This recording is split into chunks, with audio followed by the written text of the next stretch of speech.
My guest today is Bill McKibben, author of the 1989 bestseller, The End of Nature, as well as 11 other books, including his latest, Deep Economy, The Wealth of Communities and the Durable Future.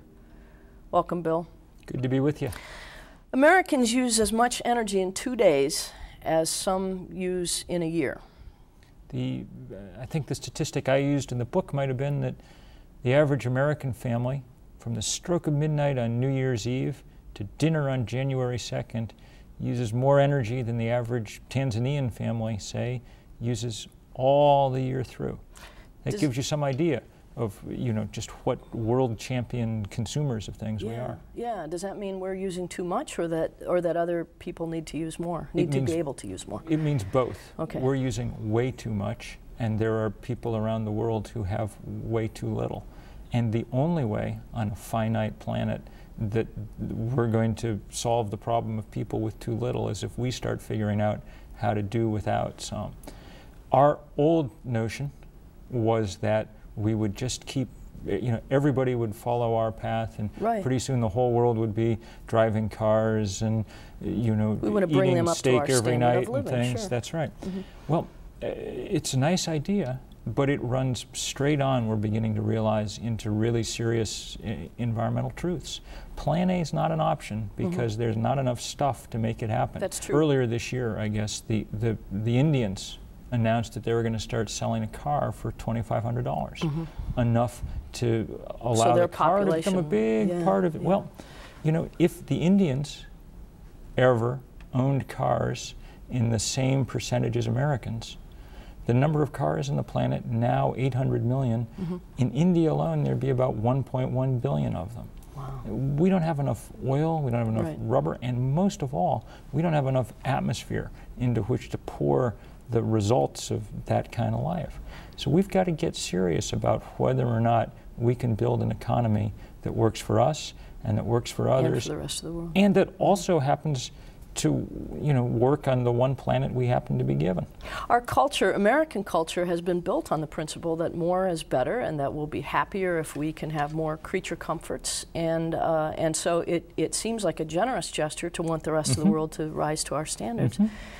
For 50 years, the only question we've asked about our economy is, can we make it bigger? That was a reasonable question, but there's at least two other questions that we need to ask too. Can we make it durable so that it lasts, and lasts not just for us, but for everyone? And can we build an economy that actually satisfies us? One of the good things we need to have in mind as we go into what's going to be a difficult period, I think, environmentally and economically, is the knowledge that the world we've built is not the only possible model. In fact, it hasn't done a very good job of making us happy, any more than it's done a good job of making the planet happy. Now, up to a point it did, right? I mean, I don't want to live in the Middle Ages. No. Economists looking around the world are now pretty clear that up to about $10,000 per capita income, so for Americans a family income maybe of about $40,000, up to about that point, rising income correlates pretty well with increases in satisfaction because your basic needs are being met. To a greater degree. You can have health care, and you can have a enough nutritious food, diet. Shelter. Past that point, here and around the world, any correlation between increased income and increased satisfaction just disappears. I mean, we know that because, among other things, we've been asking Americans every year since the end of World War II, one of the big polling firms, how happy are you? And the number of Americans who say, I'm very happy, peaks in the mid-1950s and goes steadily downhill, even though our standard of living has trebled in that period. Okay, and so it's not just a matter of other factors in the world that cause distress or anxiety, but well, I mean, there's lots of things going on in the world, obviously, but one of the things that happens, I think, with the kind of affluence that we have, is that past a certain point, it begins to produce disconnection from the people around you. What have we spent the last 50 years doing? Basically, suburbanizing, building bigger houses farther apart from each other. That's been the centerpiece of our economy. It's what we spent most of our money on. We considered it the American dream, but the odd result, of course, is that you're a lot less likely to run into other people in the course of a day. That's true. I walk 1.5 miles to work, and I might see 3 people, and I don't know their names. The average American has half as many friends as they did 50 years ago.